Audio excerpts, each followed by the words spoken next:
देखिए हाँ, मैं तो जब भी मिलता हूँ मैं यही बात करता हूँ उनसे, मतलब ऐसी कोई इसमें कोई छुपाने वाली बात भी नहीं है, क्योंकि मैं ये समझता हूँ कि अदारों के साथ टकराव मुल्क के लिए अच्छा नहीं है।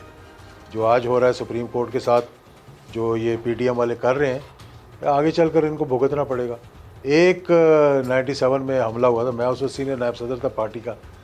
रात मैंने उसी दिन मैंने तकरीर क्या की, बीबीसी को इंटरव्यू दे रहा था मैं, और मैंने उनको कहा कि today is the black day in the history of Pakistan. Party के सीनियर नायब मैं सदर सीनियर की नायब हैसियत सदर से था, कहा। हाँ बिल्कुल। मैंने कहा ये पाकिस्तान की तारीख का, सियासी तारीख का एक स्याह तरीन दिन होगा।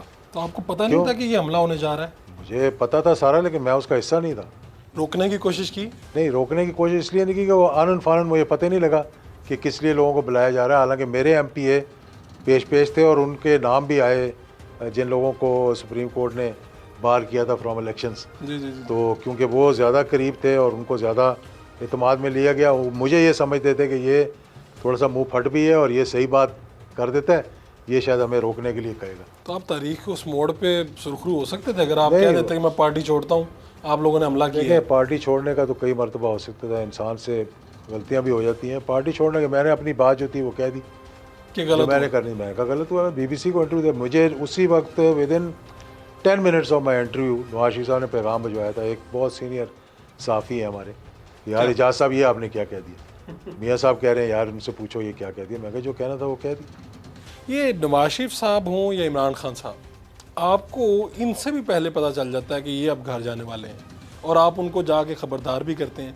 कोई आपको पैगाम देता है या आप खुद से ये देखिए सोच लेते हैं कि यार इनको खबरदार कर दिया जाए? ऑब्जर्वेशंस होती हैं। ऑब्जर्वेशन। ऑब्जर्वेशंस होती हैं। किस तरह ऑब्जर्वेशंस होती हैं? मुलाकातों में ऑब्जर्वेशंस होती हैं, डिस्कशंस में ऑब्जर्वेशन होती हैं, इतमाद अगर हो तो फिर ऑब्जर्वेशंस होती हैं। अच्छा, मैं आपको, अब आपने ये सवाल कर ही लिया। जी। नवाज शरीफ साहब को मैंने 3 सितंबर या 4 सितंबर थी, मुझे वो ले गए कारगिल। एक तरफ मियाँ अज़हर ने रिवोल्ट कर दिया था उनके ख़िलाफ़, लाहौर में जलसा कर दिया था। मैं उस वक्त अमेरिका में था। मुझे वहाँ नवाज शरीफ साहब की कॉल आई कि कोई मेरा बयान मियाँ अज़हर साहब की तरफ से लग गया था कि एजाज़ुल हक भी साथ होंगे उनके। ठीक है। तो उन्होंने मुझे वहाँ फ़ोन किया। उन दिनों में ना मोबाइल होते थे, ना इतना कोई एक्टिविटी होती थी। ये 97 के बाद की बात है मेरे ख्याल में, क्योंकि उस वक्त मैं उनकी कबीना में नहीं था और उन्होंने मुझे बहुत मुतअद्दिद मरतबा कहा कबीना में शामिल होने के लिए। जब पहली दफ़ा नहीं लिया तो हम भी अड़ गए, मतलब थोड़ा ज़िद तो हर इंसान में होती है ना, आना भी होती है। तो मैं कहा नहीं, मैं आपके साथ हूँ लेकिन शामिल नहीं होगा। बहरहाल उन्होंने मुझे फ़ोन करके कहा जी कि ये आपका बयान लगा है। मैंने कहा मैंने तो दिया ही नहीं बयान, मैं अमेरिका में बैठा हुआ और आपको पता है मैं कहाँ हूँ, मैं अपनी बहन के पास था। तो उन्होंने कहा इसकी तरदीद कर दें। मैं कहा जब मैंने दिया ही नहीं, मैं तरदीद क्या करूँ, आप तरदीद दिलवा दें। वो कहा दिलवा दूँ। मैं कहा दिलवा दें। है तो उन्होंने दे भी दी हो तरदीद। उसके 2-4 दिन बाद जब मैं लैंड किया तो उन्होंने कहा जी जाना है अपना स्कर्दू और गिलगित। उन दिनों में कारगिल का मामला थोड़ा सा ख़त्म हुआ था, क्योंकि जुलाई 4 को मियाँ साहब गए थे, नवाज शरीफ साहब गए थे क्लिंटन को मिलने, वहाँ से वापस आए थे। तो ये जुलाई अगस्त सितंबर की बात है। ठीक। तो मैं वापस उन्होंने कहा जाना है, मैं चला गया वहाँ साथ।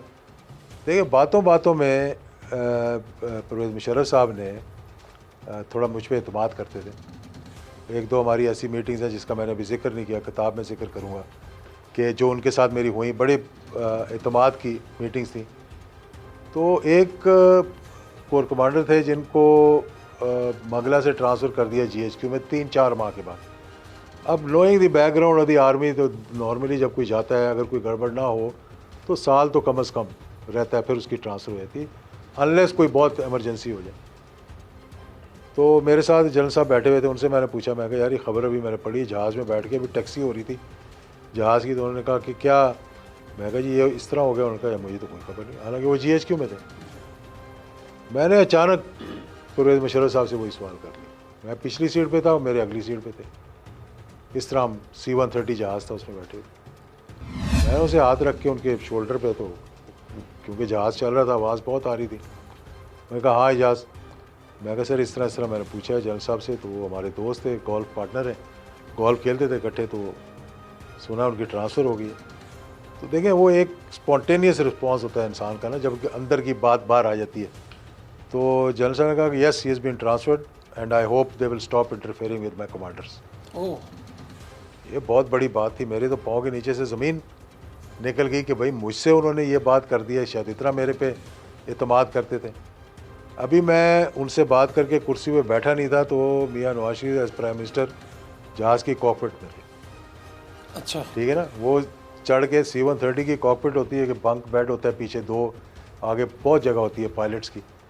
तो उनका मिलिट्री सेक्रेटरी आया कि जी आपको प्राइम मिनिस्टर साहब ऊपर बुला रहे हैं। तो ये बात सुनने के बाद ऊपर गया, मैं परेशानी की हालत में था कि इतनी बड़ी बात हो गई है। तो मुझे कहने लगे कि हाल चाल पूछने के बाद तो कहने लगे यार कि शायद हमें जल्दी इलेक्शन में जाना पड़ जाए, तो काफ़ी हो गया, आप तो आप बताएं कि काबीना में आपको शामिल करना है और आपने फ़ैसला करना है अगले 48 घंटे में। बहरहाल मैंने उनसे ये कहा कि देखें, काबीना में आने का तो मैंने पहले दिन कह दिया था, मैं नहीं आऊँगा, एतमाद को बहाल करिए। और साथ ही मैंने कह दिया जी कि आपके फ़ौज के साथ ताल्लुकात ठीक नहीं है, इनको ज़रा ठीक है। वो कहा नहीं, इसकी परवाह ना करो, इसकी परवाह ना इसकी करो। परवाह ना। मैंने उनको फिर जनरल ज़ियाउल हक का चीफ ऑफ आर्मी स्टाफ बनना और इंस्टीट्यूशन का क्या फ़ैसला था, उसके बाद कई किस्से उनको सुनाए मैंने ताकि वो समझ जाए। ताकि वो समझें।